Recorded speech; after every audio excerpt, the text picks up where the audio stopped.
What is up? Thank you for coming back to my channel, guys, for another video, or if you're new, welcome. I'm Darlene and I'm glad you guys here. So guys, for today's video, I have another mystery video. If you're following my channel as of this year, I started to cover these types of cases, and this one was actually brought to my attention as of recently. I hadn't even heard about this. I'm excited to hop into and jump into this case with you guys. It is so fresh, and it is still being actively investigated. That there is not a whole bunch of information on it, but this case is twisted. You guys, this case is crazy. I'm pretty sure that you guys have probably already heard of this case, and if you haven't, don't worry, because I'm going to give you guys a timeline and a run through and my opinions. So let's just get started. So today's case is about the Hart family. So Jennifer and Sarah Hart were a couple, and they actually adopted 6 children. Where they last lived was in Woodland, Washington, but they actually did travel a little bit, I believe, down the west coast from place to place, and I'm gonna get into why they kind of did that and kind of what I think that their motives were. They adopted 6 children. They first adopted 3 kids, and then later on they adopted 3 more kids. So the kids they adopted were Marcus Hart, who is now 19, Jeremiah Hart, who is 14, Abigail Hart, who is 14, Sierra Hart, 15, Hannah Hart, 16, Devontae Hart, 15. And you guys probably may have recognized Devontae. Once I saw the picture of the family, I was like, I know that kid. I've seen his face somewhere. He actually was famous. His picture went viral from the Ferguson protest rally type of thing. He was actually seen hugging a officer, and he had this sign that said free hugs. That the officer saw him and he just gave him a hug, and that photo went completely viral. So, I mean, you can just see it in this little boy's face. He is crying. Oh my god, you guys. I get chills talking about it. It's just, now looking at that photo, I'm just dang, was that a cry for help? Was that his own time to feel safe? And oh my gosh, guys, I can't. So I'm going to go through a timeline of the, days leading up to their disappearance / murder, and then I want to backtrack into their life and how their adoption process went, and the signs and red flags prior to the actual days leading up to the disappearances. So on March 23rd, Devontae actually was seen going to his neighbor's house, and he was actually asking for food, non-perishable items, tortillas, peanut butter, any types of meats that I guess didn't need to be refrigerated, kind of like jerky, I'm assuming. He said that his mothers were starving him. I don't think he really gave more of an option, but the neighbors were leaving him. They gave him some tortillas and some energy bars and things like that. And later that day, CPS was then called. They did arrive to the Hart home, and there was no answer to the door. I believe it was Sarah that had just come home. So literally moments after Sarah comes home, CPS arrives, and they just don't answer the door. They don't even come to the door. I believe CPS was there for a few minutes. Once they left, they all load into the car. I believe it was a 2003 GMC Yukon. I think that's how you say it. I'll check a picture here. They all loaded into their vehicle, and they just headed out. On March 26th, 3 days after CPS arrived and they all left, their SUV was found off the coastline in California in Mendocino County, 180 miles north of San Francisco.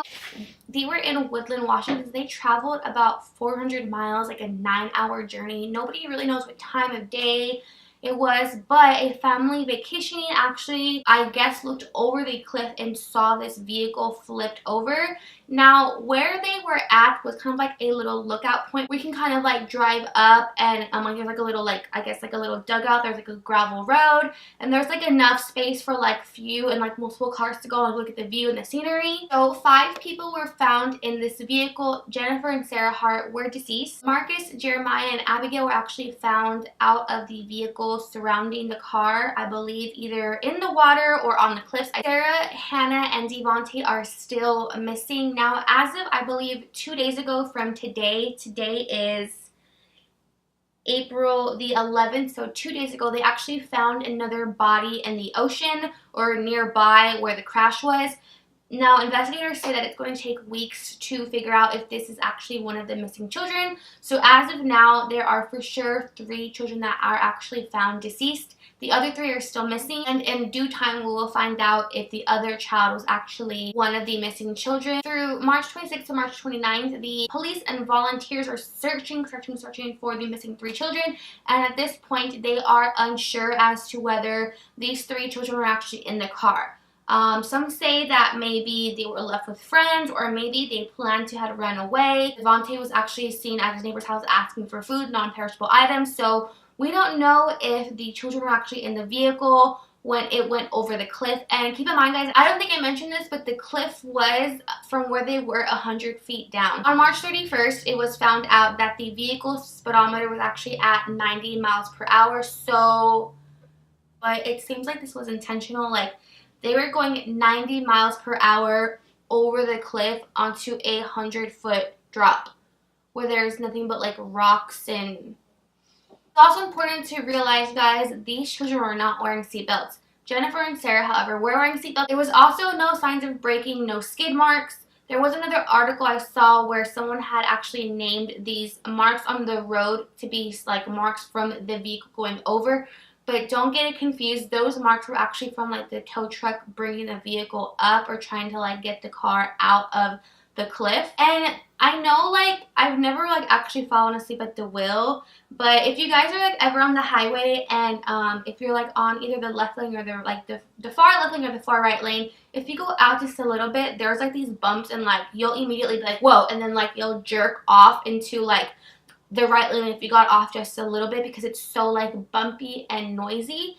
I'm sure you guys know what I'm talking about. If this was an accident and if this was at night and they weren't paying attention, maybe fell asleep at the wheel, I would assume that if they got off of the road and then went to the actual like lookout point, that the gravel would have like kind of shooken them or awakened them or alerted them, and there would be some sort and some sign of like, not a struggle, but that they tried to like brake, I guess like turn the vehicle so that they wouldn't go over the cliff. Now, going back to years prior when these children were adopted, there are actually many red flags and many signs of abuse. One thing that I really want to focus on and point out is that in 2011, Sarah actually pled guilty of a misdemeanor domestic assault involving one of the children. She actually reported or told her teacher that she had like some owies on her, that her stomach and back were hurting. That's when the teacher lifted up her shirt and saw that she had bruises on her back and on her stomach. The child then told the teacher that she was spanked for dropping a penny out of her pocket, or for a penny falling out of her pocket. They then played off an injury that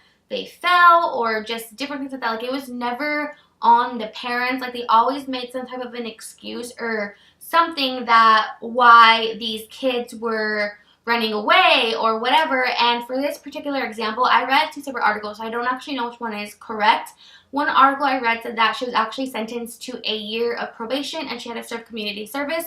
Another article I read is she had to pay a $300 fine, and after that fine, I believe they actually packed up and left. Whichever one is correct, either way, she still did pay the fine or serve the time, and after she was done from probation or whatever it was, they did end up leaving that town. I did also forgot to mention that they were actually in school at this time, and they actually took them out of their schooling to homeschool them, you guys. And the crazy part is, after they moved, they never turned in any proper documentation that they were actually going to be homeschooling them. So they literally got away with so many things by leaving the town, because who would really follow up once they left the town? If you guys read back, I'm going to link this article. It's from CNN, and it's very detailed and very descriptive. Each time, like, someone caught wind of something, or if CPS was involved, or teachers saw something, or there was any type of red flags, they would immediately just, like, cut off communication with that person, or they would, like, avoid these people. There was even a time where I believe a friend of theirs noticed that one of the girls, or both the children, or both the girls, had, like, their hair was, like, all matted from the back under, like, a bandana of some sort. And the lady was like, oh, like, come over anytime and I'll show you how to, like, do their hair. The hair for any African American is different than hair that we're used to. So it's different to, like, maintain and to, like, fix, and you need different products and stuff. And this lady was willing to help. And every time they kept making an excuse like, oh, like, we don't have time, like, we'll go another day, blah, blah, blah. And it just was like every time that somebody would come close enough to like, I guess, see what they were hiding, they just cut off and they left. Again, they also always blamed any type of running away or an injury on the children. Like, it was always like, oh, the child was a drug baby, or the child fell, or the child had an abusive mother, that's why they're acting like this. Like, it was never on like the parents, or the parents never, not that they blamed themselves, but they just always blamed the child. Since the case is so fresh and so new, that obviously there's not really theories, I guess, out yet from police and like the officials and stuff. So there's some theories that I actually read online, and these are kind of theories that I am leaning towards as well. The two theories that kind of are go hand in hand is that they were being onto, they were being discovered, and this time they probably did something more worse than what I guess they did prior, because normally before they would just like keep leaving from town to town. This time they were probably doing something horrible with these children. They decided to pack up their kids. They probably told the kids that they were actually going on vacation or something. That's why they were traveling down the coast of California.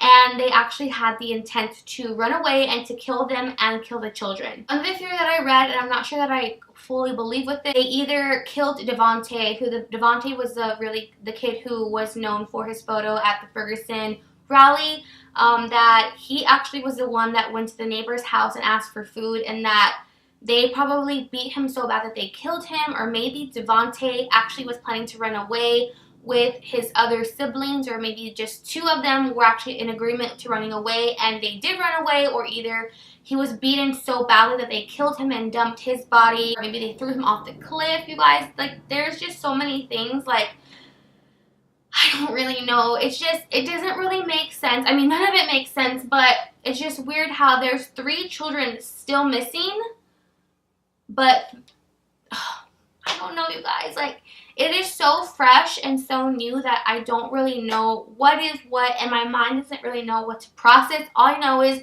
I am so frustrated and so mad how these 2 women got away with this, and they had their first group of children they adopted first for a while, and then years later they got the next 3 kids. How were they allowed to still adopt and to move and to move? It's just weird to me, guys. Like, I get it, like, every town has their rules and their laws and whatever, but if there are obvious signs of like red flags and there's something to be investigated, like, I think that people like handling their case needs to be investigated, or they need to like like, come on, you guys. Like, I understand it could be hard to track every family that's adopting somebody or fostering somebody, but if there are obvious signs of red flags and abuse, how did they get away with this for so long? And I am leaning towards with this. I know my sister agrees otherwise. I was thinking that they just painted this picture of them and their children, like even their photos. I think it was from CNN. I think Sarah and Jennifer's Facebook pages are actually taken down, but these photos were recovered from their Facebook pages, and I will insert all of them at the very end like I normally do. But they painted such a beautiful picture of these kids and their lives, and how they were like this like new age family at all these rallies and protests, and they were there to spread love and peace, and violence was never the key, and they were always at different music festivals, and the kids were always dancing and just so beautifully like in tune with nature and themselves. And they painted this beautiful picture, you guys. And then who knows what these kids were actually dealing with. Like, yes, they were being malnourished, they were not being fed, they were probably being beaten, but God knows what else these women were doing to these children, and it blows my mind. So that is going to be for this video, you guys. Oh my gosh, like, this case gets me, and it's just so frustrating because it's so fresh and so new that there's not a whole lot of information on it. But that is why I am excited for this case, because I want to actually follow up with y'all. If you don't follow my sister and I on our Facebook page, please check us out, you guys. We love having our open discussion with y'all, so please like us. My link is always down below. It's like the first thing you see when you click the description box. We're going to be going live tomorrow night. Tomorrow's going to be Thursday at 8 p.m. Central Standard Time, and we're going to be having our own discussion on this case.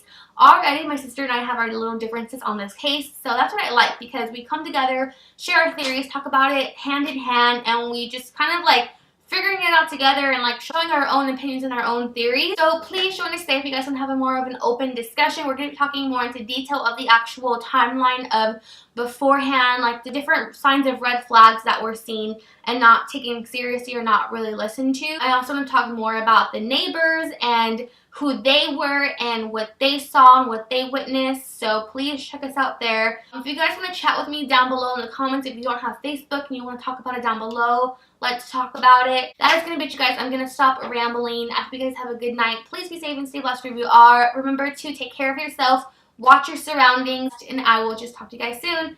Bye!